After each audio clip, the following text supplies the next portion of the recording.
നവി മുംബൈ അന്താരാഷ്ട്ര വിമാനത്താവളത്തിന്റെ പേരിടൽ വിഷയത്തിൽ സംസ്ഥാന സർക്കാരിനെതിരെ കോൺഗ്രസ് രംഗത്ത്.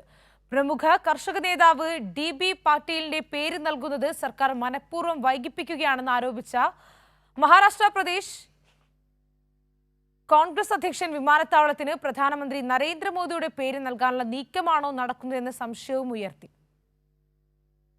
നവി മുംബൈ അന്താരാഷ്ട്ര വിമാനത്താവളത്തിന് DB പാട്ടീലിന്റെ പേര് നൽകുന്ന കാര്യത്തിൽ മഹാരാഷ്ട്ര സർക്കാർ മനഃപൂർവ്വം കാലതാമസം വരുത്തുകയാണെന്ന് മഹാരാഷ്ട്ര പ്രദേശ് കോൺഗ്രസ് അധ്യക്ഷൻ ഹർഷവർദ്ധൻ സബ്കൽ ആരോപിച്ചു. देवेंद्र फडणवीसांना आणि नरेंद्र मोदींना DB पाटील साहेबांचं नाव हे द्यायचंच नाहीये.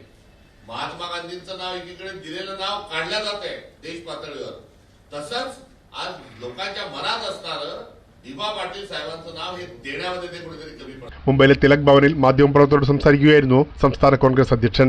വിമാനത്താവളത്തിന് DB പാട്ടീലിന്റെ പേര് നൽകുമെന്ന് മുഖ്യമന്ത്രി ദേവേന്ദ്ര ഫഡ്നാവിസ് നേരത്തെ ഉറപ്പു നൽകിയതാണെന്നും എന്നിട്ടും തീരുമാനം നീട്ടിക്കൊണ്ടുപോകുന്നത് സംശയം ജനിപ്പിക്കുന്നതാണെന്നും സബ്കൽ പറഞ്ഞു. വിമാനത്താവളത്തിന് പ്രധാനമന്ത്രി നരേന്ദ്രമോദിയുടെ പേര് നൽകാനുള്ള നീക്കമാണോ നടക്കുന്നതെന്ന സംശയവും കോൺഗ്രസ് നേതാവ് ഉയർത്തി. देवेंद्र फडणवीसांचं कारस्थान काय तर ते NM एअरपोर्ट अशा अनुषंगाने या एअरपोर्टचं ब्रँडिंग करायला लागलेलं आहे.